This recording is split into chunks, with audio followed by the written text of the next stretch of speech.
Sejam muito bem-vindos e bem-vindas a Mimulus. Essa é uma iniciativa da Associação Cultural Mimulus, esse ciclo de palestras sobre história das danças de salão. A gente inicia hoje com a história do tango. No mês que vem, a gente tem uma outra palestra sobre história da salsa. E nos meses subsequentes, a gente vai ter também história do samba e história do swing, tá? Que são as quatro principais vertentes. Vocês vão entender um pouco disso que eu estou falando logo no início aqui da nossa aula, né? Porque esses quatro gêneros de música e de dança, tá? Mas antes eu queria primeiramente agradecer o Marcos, que é o nosso intérprete de Libras, né? Que torna a nossa ação acessível aí para pessoas surdas. Eu quero também, para as pessoas cegas, começar fazendo a nossa audiodescrição aqui. Isso é uma coisa que é relativamente nova, mas super importante, né? Então, me desculpem aí se eu não me descrever corretamente, mas, enfim, eu sou um homem pardo, estou aqui assentado, trajando uma blusa polo azul, tenho um pouquinho só de cabelo, né? Bem curtinho, grisalho, com a barba grisalha também. A gente está no galpão da Mimulus. Atrás de mim tem uma cortina de veludo, vinho, marrom, e juntamente com os manequins que fazem parte da exposição do nosso acervo de figurinos que está acontecendo atualmente aqui no nosso espaço, que, aliás, eu convido também quem ainda não veio visitar, que visite a nossa exposição de figurinos. Aqui ao meu lado está o Marcos, como eu disse, um homem negro, de barba, trajando uma roupa preta, e atrás dele também dá para ver melhor do que no meu vídeo o telão. Então eu começo agradecendo, já comecei, vou dando continuidade agradecendo os nossos patrocinadores, os patrocinadores dessas ações, desse ciclo de palestras que depois, no segundo semestre, vai se estender para 2 módulos de formação de professores de dança. O objetivo aqui não é necessariamente que vocês se tornem profissionais, apesar de que tem alguns profissionais que estão participando pelo Zoom também, mas é um bate-papo sobre curiosidades e os principais fatos da origem dessa dança, que é tão importante aí para o universo todo da dança de salão, e conhecer essas curiosidades, essas origens, conhecer a história, além de ser super curioso e interessante, independente de você dançar ou não, para quem dança é fundamental para que você se aproprie da dança e que você dance melhor, né? Então nós vamos falar aqui sobre vários detalhes relacionados ao tango música e ao tango dança também. Então, quem torna possível esse ciclo de palestras é o Instituto Unimed BH, que nos patrocina por meio da Lei Rouanet, através do Ministério da Cultura, que é apoiado, nosso projeto também é apoiado pelos parceiros Mimulus, que são aquelas pessoas físicas que nos apoiam, nos patrocinam também, deixando um pouco do seu imposto de renda para a cultura. A gente agradece também a MGS, Administração e Serviços, que nos patrocina também através da Prefeitura de Belo Horizonte, por meio da Secretaria Municipal de Cultura. Ok? Então, muitíssimo obrigado, porque sem esse patrocínio não seria possível que a gente estivesse aqui. Mas uma das maneiras mais importantes e que não podem ser refutadas com outros argumentos é aquela que define a música popular surgida aqui no continente americano, América do Norte, América do Sul, da seguinte maneira. Aí vocês vão entender por que eu estou falando do continente americano. Claro que não todas, mas eu arrisco a dizer que 99% das vezes que vocês ligarem o rádio do carro, a não ser que vocês liguem em rádios que tocam música erudita, mas na maior parte das outras, 99% das vezes que vocês ligarem ali, o que vai estar tocando é música popular. Vocês, muitos, eu sei que são praticantes de dança de salão, quando vão a um baile, tudo que vocês estão dançando ali, a não ser que em algum momento você dance valsa, normalmente aqui no Brasil não toca valsa nos bailes, toca em cerimônias, no momento ali de uma festa de 15 anos, etc. tudo que a gente dança é música popular, tocando música popular, e são danças populares. E o que define, então, dança popular e música popular? Essas músicas e danças que surgiram, eu não sei se o pessoal do Zoom acompanha o cursor do meu mouse, isso não vai fazer tanta diferença também se não acompanhar. Tá? No continente americano, essas músicas e danças surgem através da fusão entre a cultura africana, que chega aqui diversas culturas africanas, não somente uma, mas a gente tem a tendência, né, muito ruim de falar os africanos. Não, são diversos países, diversas culturas africanas que vieram para cá escravizados, juntamente com diversas culturas europeias também que vieram colonizar o continente americano. Claro, teve influência também das culturas indígenas, né? Teve também. Mas o que mais preponderou, principalmente porque, infelizmente, os indígenas foram, em sua maior parte, né, dizimados, então, o que preponderou ao longo dos séculos após a colonização europeia, aqui no continente americano, foi justamente a cultura europeia, ou as culturas europeias, e as culturas dos africanos escravizados. E a fusão, a junção dessas duas culturas foi o que originou, foi o que produziu o tango, na região da Argentina, do estuário do Rio da Prata, o samba, aqui no Brasil, a salsa e um caldeirão de outras danças ali na América Central, o jazz lá nos Estados Unidos, que depois originou o swing, o rock and roll e uma série de outras coisas, né? Então, a maneira mais correta e mais interessante da gente definir o que é música popular e o que é dança popular é o que? É aquela música, é aquela dança que é resultado da fusão da cultura dos africanos escravizados aqui no continente europeu, juntamente com os colonizadores. Agora, obviamente, como eram diferentes culturas europeias e diferentes culturas africanas, nos diferentes pontos do continente americano surgiram as mais diferentes músicas e danças. Então, não tem uma questão muito importante nessa introdução para a gente entender, que é o quê? Ao longo de vários séculos após a colonização e após a chegada dos escravizados, essas duas culturas permaneceram muito distantes. Por quê? Os escravizados ficavam lá no meio rural, na senzala, sem ter muito contato com as culturas europeias, a não ser aqueles que trabalhavam, né, na casa do senhor, dos escravos e tudo mais. A partir do momento que começa a acontecer a abolição da escravatura, que acontece na maior parte dos países ali na segunda metade do século XIX, né, na Argentina, por exemplo, acontece em 1853. Tá? E nos outros países, aqui no Brasil, enfim, também na segunda metade do século XIX, foi mais ou menos nessa época, né, nesse período. O que de tão importante a abolição da escravatura traz para isso, para esse tema que nós estamos tratando hoje, né? O surgimento dessas músicas e danças. O fato de que os negros escravizados ou ex-escravizados, eles começam a sair do meio rural e vir para as cidades. E chegando nas cidades, o próprio, né, meio urbano ali, a proximidade física faz com que essas culturas realmente se misturem. Música, nas artes em geral, novas ideias, tá? De uma maneira geral, elas surgem sempre da proximidade dos diferentes. Então, isso, inclusive, está muito em voga hoje em dia, né? Se você só conversa com o seu igual, você também não cresce. O crescimento, o aprendizado vem exatamente de você saber conversar com o diferente, mesmo que você não concorde com o diferente, né? Senão você fica sempre na mesmice ali. E nas artes é isso, na história da arte, toda nova vertente surge através do encontro dos diferentes povos.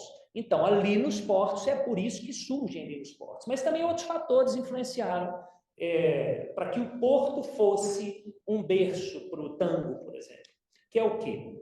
Se a gente pensa em tango, a gente pensa, obviamente, em dança, né? E as danças, principalmente naquela época, ela acontecia aonde? Nos prostíbulos. e os prostíbulos ficavam concentrados principalmente na região portuária. Então, uma das formas que eles buscavam de serem aceitos naquela sociedade é o quê? Eu vou dançar do jeito que esse pessoal dança. Eles dançam abraçados assim, né? Valsa, polca. Então, eu vou dançar abraçado assim também. Mas lá embaixo, da cintura para baixo, eu faço o que o meu corpo gosta de fazer e quer, né? Então, as danças de salão como um todo, em geral, e o tango a mesma coisa, se a gente pega da cintura para cima, ela é europeia. Da cintura para baixo, ela é africana. O que faz com que o tango surja com tamanha riqueza, né, musical.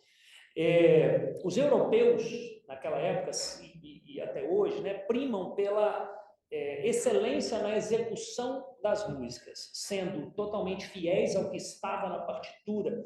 E o bom músico é aquele que segue fielmente o que está na partitura, ali com o maestro, né, regendo, e o bom músico é aquele que faz igualzinho está escrito. Essa é a virtude do músico europeu. Para o africano, eles sequer tinham partitura. Então, para o africano, o que era a grande qualidade, a virtude? Era cada vez que ele fosse tocar aquela música, ele tocava de uma maneira diferente. Ele introduzia um jeitinho ali diferente, um batido diferente, um swing diferente. Quando você junta essas duas características, ou seja, excelência técnica na execução, com o que dos africanos? Criatividade, liberdade para expressão individual. Quando você junta essas duas características, surgem essas músicas com tamanha maravilha, né? Tamanha riqueza, como é o caso do tango. Então, o batido do tango, traduzindo para uma maneira mais fácil de entender, vem da África. A melodia do tango vem da Europa. Que, diferentemente de outras músicas que a gente associa mais a uma origem africana, como, por exemplo, o samba, né? Porque tem os tambores, a salsa, né? Que tem toda essa percussão que a gente logo associa à cultura africana. O tango ele não tem isso em princípio, mas se a gente for ver lá nas origens, ele tem essa percussão, que é no candombe, que eu vou colocar para vocês conhecerem daqui a pouco o que é o candombe, que é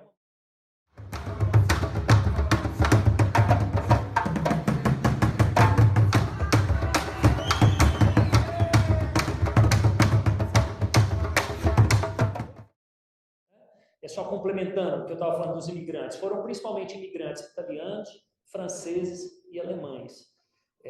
Principalmente a cultura italiana, ela está muito presente na cultura do tango.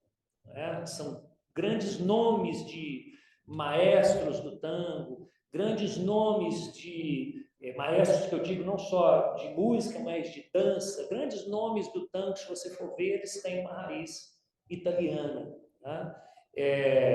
No próprio dialeto do tango, que depois vou falar depois, muitas palavras em italiano estão presentes ali. Tá? Então, antes da Primeira Guerra Mundial, nesse período entre 1880 e 1920, né, como eu citei antes, foi um período de grande crise econômica na Europa, que foi o que motivou essa imigração e fez com que a população de Buenos Aires saltasse. Foi uma época que Buenos Aires era uma das principais, ou a principal metrópole da América do Sul. Então, assim, era uma cidade onde essas culturas todas estavam se juntando ali, se misturando, dançando e do tango. Há muitas controvérsias, mas a que costuma ser mais aceita é que surge do nome de um tambor africano, mais uma vez aí, né, a cultura africana presente, que se chamava tangô. Tá? Então, até 1888 é o que os historiadores definem como os precursores. É um tango que ainda não tem, ainda é muito distante, ou muito, a gente não reconhece, né? Se houvessem gravações dessa época aqui, a gente não reconheceria isso como um tango. Então, é uma mistura entre a milonga uruguaia, a maneira cubana, o candombe, quando a coisa está começando, né, a botar os ingredientes na panela ali, mas não cozinhou ainda. Aí vem esse segundo período, que seria de 1888 a 1917, que é conhecido como a velha guarda. Aí sim, o tango música ele já começa a tomar esse formato, essa sonoridade que a gente conhece hoje. E esse formato como dança também, como vocês vão ver. Mas ele só se consolida realmente nessa terceira fase, que é a mais importante assim em termos de desenvolvimento, de maturidade do tango como a gente conhece hoje, que é definido ali nesse período entre 1917 e 1940, é claro.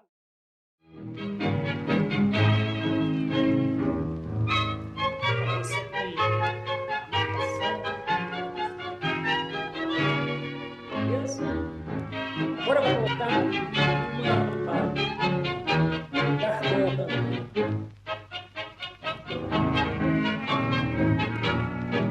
Mi Buenos Aires querido, Vou colocar mais para frente aqui para vocês entenderem o que eu quero dizer. Existe um tango canção, onde o mais importante não é a dança, é você assistir a performance do cantor. Então, teve esse período na história do tango, tá, em que as pessoas iam para os shows, e shows do Gardel eram mega shows, né? Que iam para poder escutar, para apreciar, escutar a música. Que é o quê? Gardel ele adquire, ele ganha fama de uma proporção tal, né, que ele se torna mundialmente conhecido, ele aparece nos filmes de Hollywood, então isso faz com que o tango se espalhe, né, ajuda para que o tango se torne universal desde essa época. Tá? O seguinte, que é a de vanguarda, né, assim chamada, de 1940 a 1960, onde algumas inovações começam a surgir para além de tantas outras que já tinham dado esse formato que a gente conhece do tango. Tá? Surge aí o nome do Piazzolla, mas Piazzolla, nesse período, ele ainda não tinha subvertido com tamanha qualidade o tango como ele fez na fase seguinte, a partir de 1960, quando ele, após ter ido estudar jazz nos Estados Unidos, ele volta com uma forte influência do jazz e traz essa influência para a música do tango, que passa a ser chamada então de música ciudadana. Por que música ciudadana? Porque ele falava, e que eu acho isso maravilhoso, que é o quê? Ele era muito criticado, Piazzolla, criticado a ponto das pessoas quererem bater nele na rua, os puristas do tango, bater mesmo, né? Violência física, porque falava, esse cara está desrespeitando o tango, o que ele faz não é tango. E a resposta que ele dava, que era genial, que é o quê?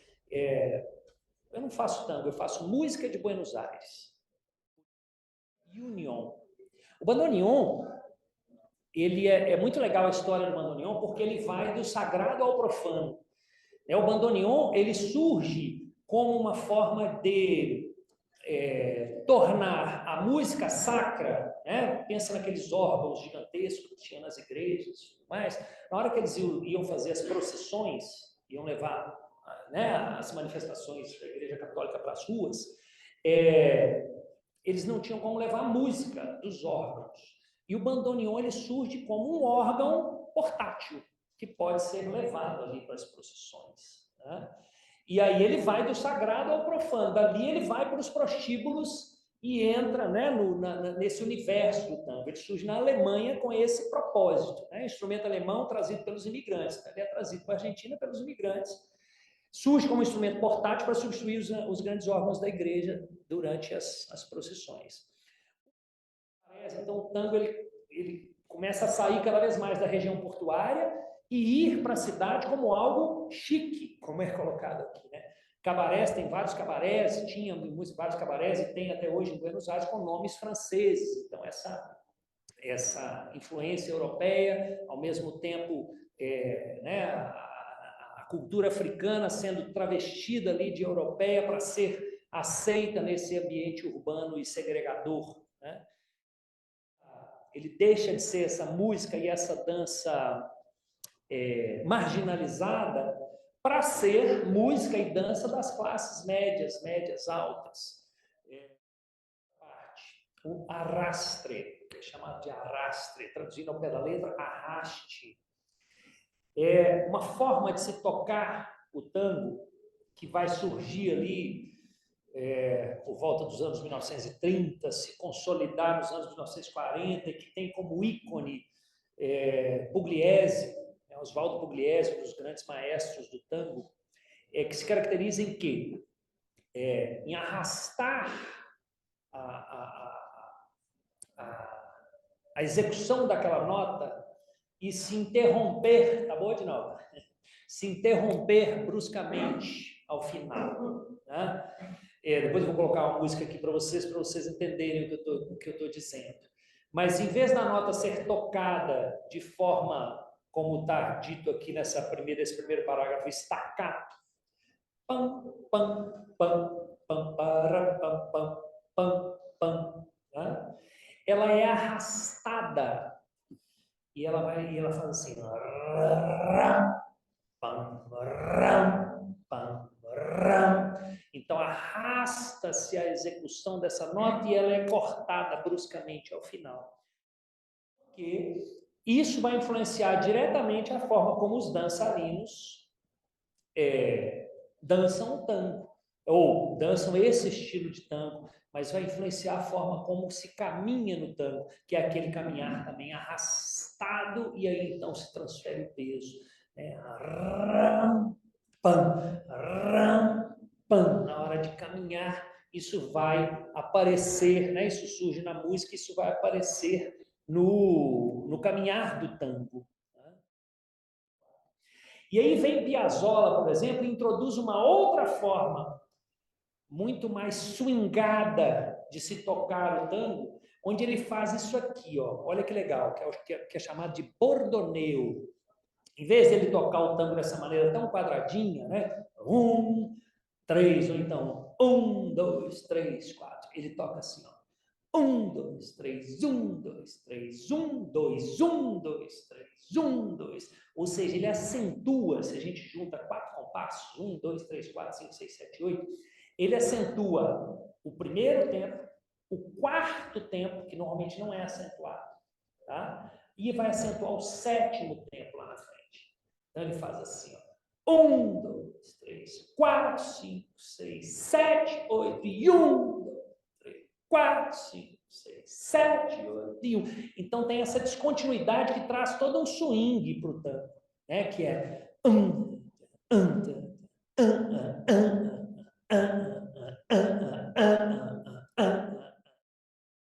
que ele surge, então, nesses locais mais marginalizados, que eram os conhecidos conventígios de Buenos Aires, que eram cortiços, favelas, né? Onde se juntava ali diferentes culturas vivendo junto de uma maneira muito junta, porque era muita gente embolada ali em espaços pequenos, que eram pessoas muito pobres, locais muito pobres. Então, esse é o universo do surgimento do tango. Tem um livro, por exemplo, que ele fala, que eu acho que isso simboliza muito o que é esse universo, esse contexto. Ele diz o seguinte: a ratazana é o animal doméstico do tango. Né? Entendem o que isso quer dizer? Né? Ou seja, nesse período de surgimento do tango, em Buenos Aires, como muitos dos imigrantes que vinham eram homens trabalhadores, né? Vinham para trabalhar, largavam suas famílias lá, a proporção era mais ou menos essa, 10 a 12 homens para cada mulher.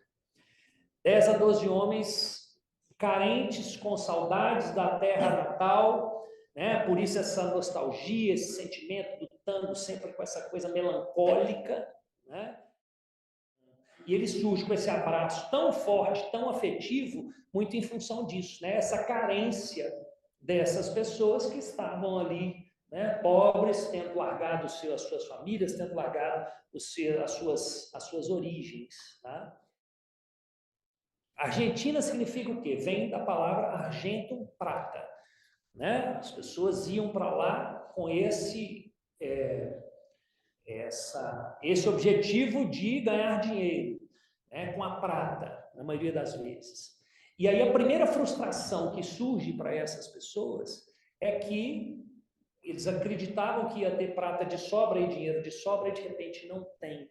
Né? Acreditava-se que se encontraria muita prata, mas não tinha quase nada.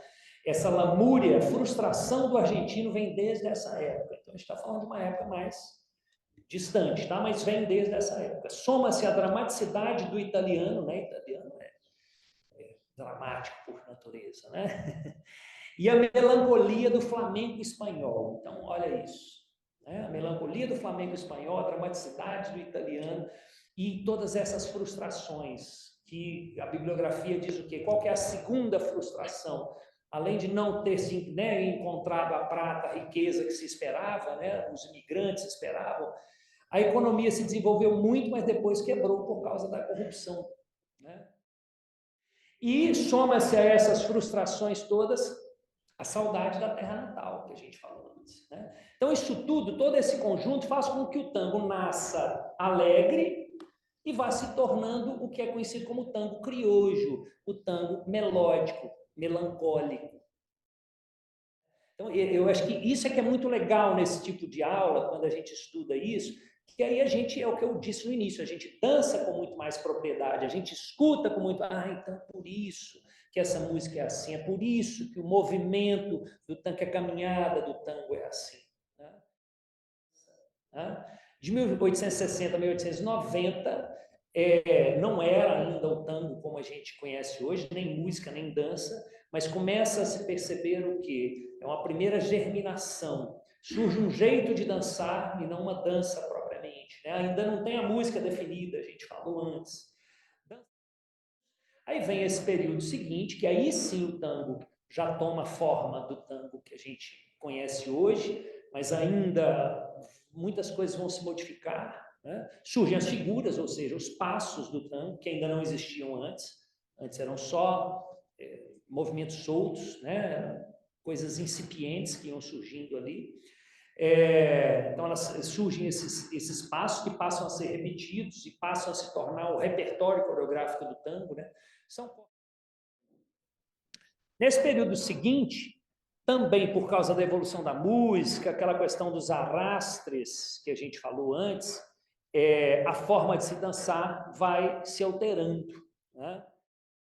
Os passos que a gente pratica hoje, né? A forma de se dançar tango, o estilo de tango que a gente conhece hoje, é este desse período, de 1920 a 1940. E olha que interessante, os grandes mestres do tango que viveram esse período, que ajudaram a criar esse estilo de tango que a gente dança hoje, né? Alguns deles, poucos, a gente ainda tem a chance de encontrá-los vivos. Eu citei antes, por exemplo, o professor Mingo Pugliese. Eu, como comecei a dançar tango ainda na década de 1990, eu tive o grande privilégio de aprender o tango com mestres do tango que viveram essa época. Né? E mesmo que não possam dançar, se algum de vocês tiver chance de encontrá-los, que seja para olhá-los caminhando, se eles ainda conseguirem caminhar, mas que seja para conversar com eles, isso é uma aula muito mais rica do que qualquer outra aula que você possa fazer de movimento, de dança. Né? Então, a gente vive, literalmente, os últimos anos em que a gente tem a chance de ter esse privilégio de ter contato com essas pessoas. Porque... Então, quais são as características desse período, né, da dança desse período? Elegância e deslocamentos. Antes não se deslocava tanto, né, e passa-se a deslocar mais, também pela forma de caminhar. Né? Valoriza-se não somente o fazer, mas o como fazer. Né? Não só o que passo executar, mas como executar o passo. De que forma o meu corpo se movimenta. Né? Então, 1940, 1950 é o que é considerado a época de ouro, que o tango, então, mais ainda se espalha pelo mundo todo. Mas é interessante dizer o que? Ele ganha em quantidade, ou seja, ele se espalha, mais e mais pessoas dançam e escutam e se interessam pelo tango, mas ele não ganha tanto em qualidade, ou seja, tudo de melhor que era para ter sido colocado já foi colocado antes. Nesse quinto período, que é chamado de projeção artística, é que o tango vai para os palcos, né? Ele sai dos salões e vai para os palcos. Surgem os grandes espetáculos de tango que começam a rodar o mundo, inclusive. Mas uma das coisas que o mantém vivo é o tango show, o tango espetáculo. E que depois, inclusive na década de 1980, é o que vai impulsionar o tango para ele voltar a ter o seu boom em todo o mundo. Utilizando-se de linhas da dança clássica, desenhos coreográficos da dança clássica, vai influenciar na forma como se dançava nos salões. Mas, ainda bem, algum tempo depois, né, as pessoas começaram a retornar às origens do tango. Então, opa, essa influência que veio dos palcos está um pouco incoerente com as origens populares do tango, dos corpos, do povo que dançava aquela dança. Que não... Então, há uma reviravolta estética do tango valorizando essas origens, né? E esse período, a gente está falando aí década de 1980, 1990, os jovens voltam a se interessar pelo tango, porque após essas décadas da hibernação, 1960, 70, algumas gerações não aprenderam o tango, não aprenderam por quê? Porque a transmissão do conhecimento nesse universo das danças de salão se dava não nas escolas, porque as escolas não existiam, as escolas de dança não existiam praticamente nesse período, se davam como? No ambiente dos bailes e transmitida de geração para geração, ou seja, né? O tango que se dança hoje em dia não é mais talvez o tango de alguns anos atrás, em que as pessoas aprendiam no fogo da ação, no baile. É um tango que muitas vezes é o tango aprendido na escola. E todos os melhores dançarinos que eu conheço e professores com quem eu tive aula e os melhores maestros de tango, música e tudo mais, são aqueles que têm a enorme humildade de saber que somos somente mais um, né, ali em uma história que vem de uma ancestralidade gigante, né, e que o que a gente faz hoje é simplesmente reproduzir o que cada uma dessas pessoas nos deixaram como legado, né? Que às vezes, né, as pessoas mais jovens também, no fogo da ação, acham que estão reinventando a roda, né? E não sabem, quando não estudam história, que isso aí já era feito desde séculos, e séculos mesmo, às vezes, atrás, né? Mantenedores de uma cultura, de uma tradição, né? E temos que ter essa humildade de reconhecer a grandeza dos outros que vieram antes da gente, como eu aqui, por exemplo, permaneço mantendo, preservando o legado que os meus pais, né, criaram, deixaram, fundaram essa casa, criaram, né, esses figurinos e tudo mais, e hoje eu sigo preservando esse legado que eles nos deixaram.